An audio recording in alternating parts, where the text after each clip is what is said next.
The process for my thesis began with a different research question. How do birds communicate their silent stories of loss and resilience?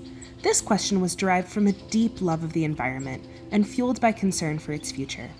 Looking at the authors Rachel Carson, writer of Silent Spring, and artist Sarah Conti's work, I wanted to take their contributions to conservation efforts and add to them through my own research and artwork.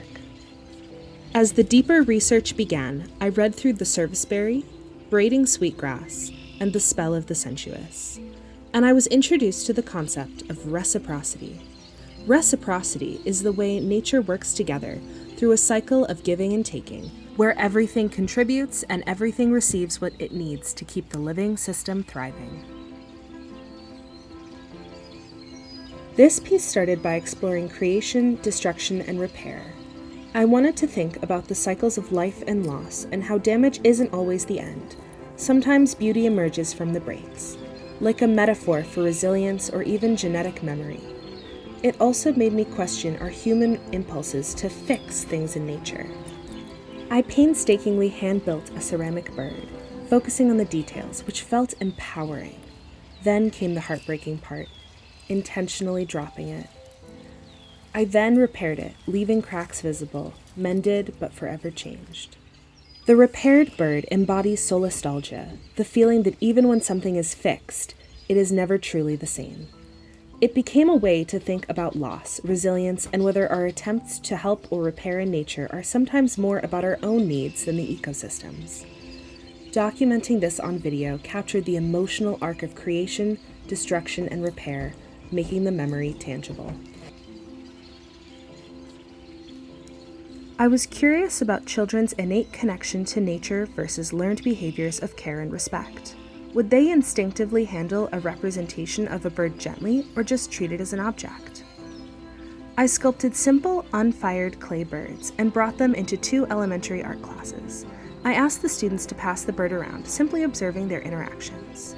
The reactions were mixed. Some children were incredibly gentle and curious, while others were rough, breaking wings or squishing features without much thought. Interestingly, some kids tried to repair damage others caused.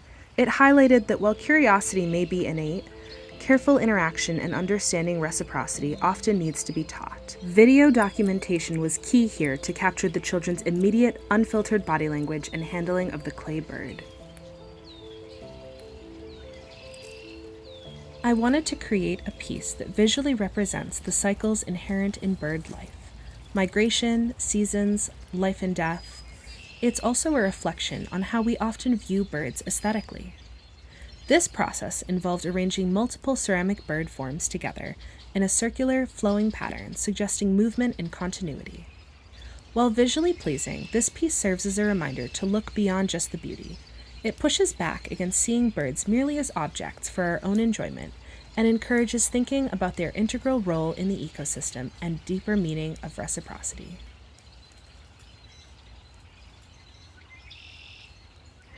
I needed a way to tell stories about bird life, loss, resilience, mating, fledgling, without words.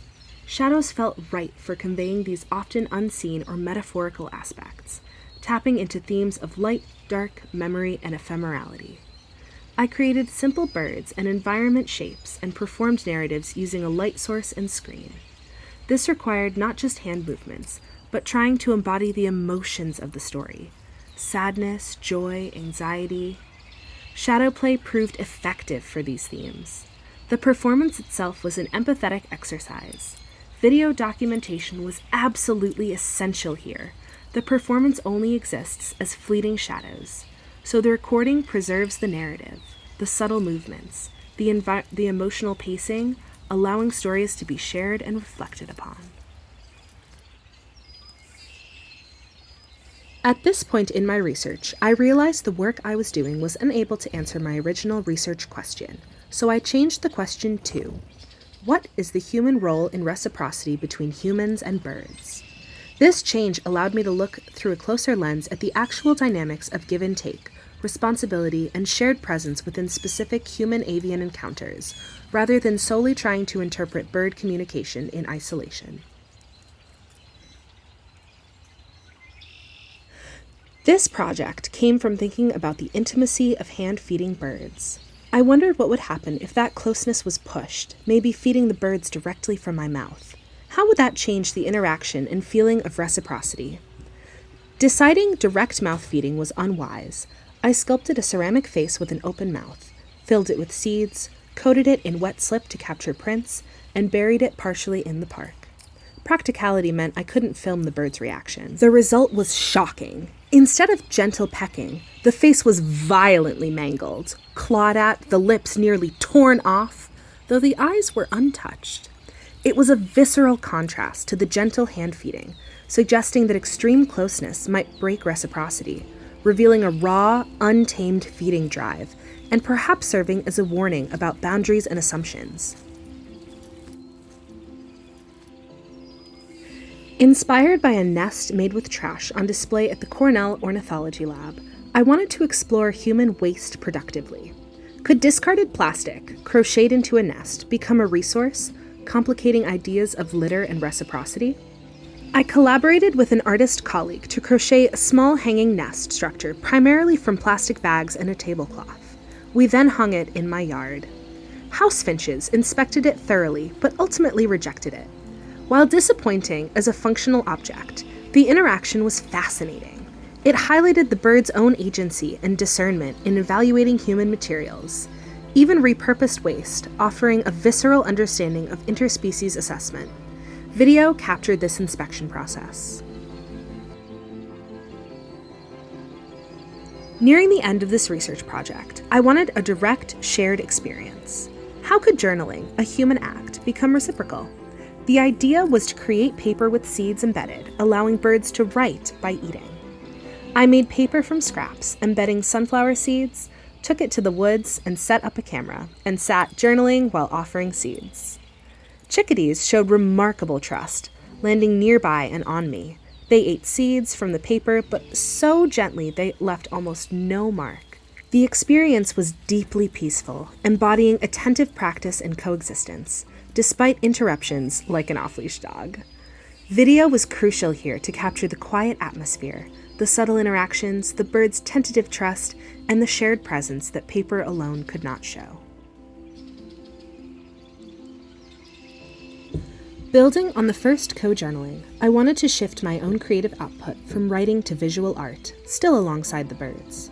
I repeated the setup, but focused on painting and sketching while birds visited. I used the Merlin Bird app to identify birdsong and sometimes used it as a visual sound pattern as inspiration, letting the live sounds and birds' movements guide abstract marks. The iteration highlighted the different personalities of birds, bold chickadees versus wary goldfinches, and explored translating a multisensory, interspecies experience into visual art. It was about a give and take of shared space and presence. Video documentation captured the unique layering of the painting, live bird activity, and digital sound analysis happening simultaneously.